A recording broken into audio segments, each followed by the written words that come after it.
Très chers compatriotes, le 15 octobre de chaque année, le monde célèbre la Journée internationale de la femme rurale. Celle-ci joue un rôle essentiel et incontournable dans les économies de nos pays respectifs. C'est ici le lieu de rendre un hommage à son Excellence Monsieur le Président de la République, chef de l'État, son Excellence Félix Antoine Tshisekedi Tshilombo, pour la mise en place du programme présidentiel accéléré de la lutte contre la pauvreté et les inégalités, et c'est conformément aux objectifs de développement durable numéro 1 et 5 pour l'atteinte des objectifs de développement durable d'ici l'horizon 2030. Mes remerciements à son Excellence Monsieur le Premier ministre, chef du gouvernement, et l'ensemble de son gouvernement qui ont pris l'engagement d'accompagner la vision du chef de l'État en matière du genre et de la protection des droits de la femme. Très chers compatriotes, cette journée est célébrée en reconnaissance du rôle et de l'apport décisif des femmes rurales dans la promotion du développement agricole, dans l'amélioration de la sécurité alimentaire ainsi que l'élimination de la pauvreté en milieu rural. En République démocratique du Congo, la femme rurale représente 70% de la force de travail agricole.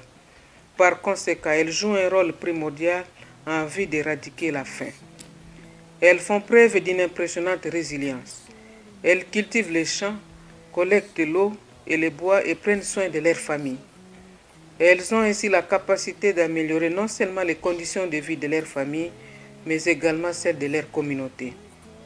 Très chers compatriotes, la célébration de cette journée dédiée à la femme rurale témoigne de l'attention particulière accordée par le gouvernement de la République dans ses prises de décisions en faveur de l'entrepreneuriat féminin pour l'autonomisation des femmes rurales, de par leur rôle dans la vie socio-économique de la nation en tant que mère, épouse et agent de production.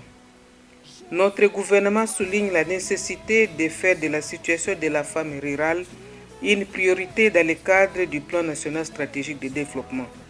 Cela afin que les actions programmées et dévolues à chaque secteur soient menées en synergie pour le bien-être des femmes rurales.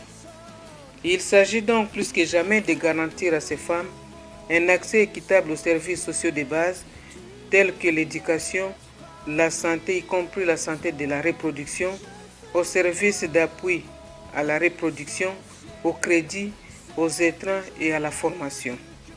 Cela est d'autant plus important si nous voulons bénéficier des dividendes démographiques de cette couche importante de la population à l'émergence de notre pays d'ici l'année 2030. Très chers compatriotes, cette année est marquée d'une particularité pour l'humanité avec les effets de la pandémie de la COVID-19 sur les moyens d'existence de ces populations. Au regard de ce contexte sanitaire, notre thème national est l'impact de la COVID-19 sur le travail de la femme rurale. Le gouvernement de la République est donc engagé pour mettre tout en œuvre afin d'atténuer les effets indésirables de cette pandémie sur le travail des ménages ainsi que de ces petits exploitants. Reconnaître et soutenir les femmes rurales en tant que partie prenante de la lutte contre la pauvreté est une contribution incommensurable à l'économie nationale pour constituer un levier du développement durable de notre pays. Que vive la République démocratique du Congo, que vive la femme rurale, je vous remercie.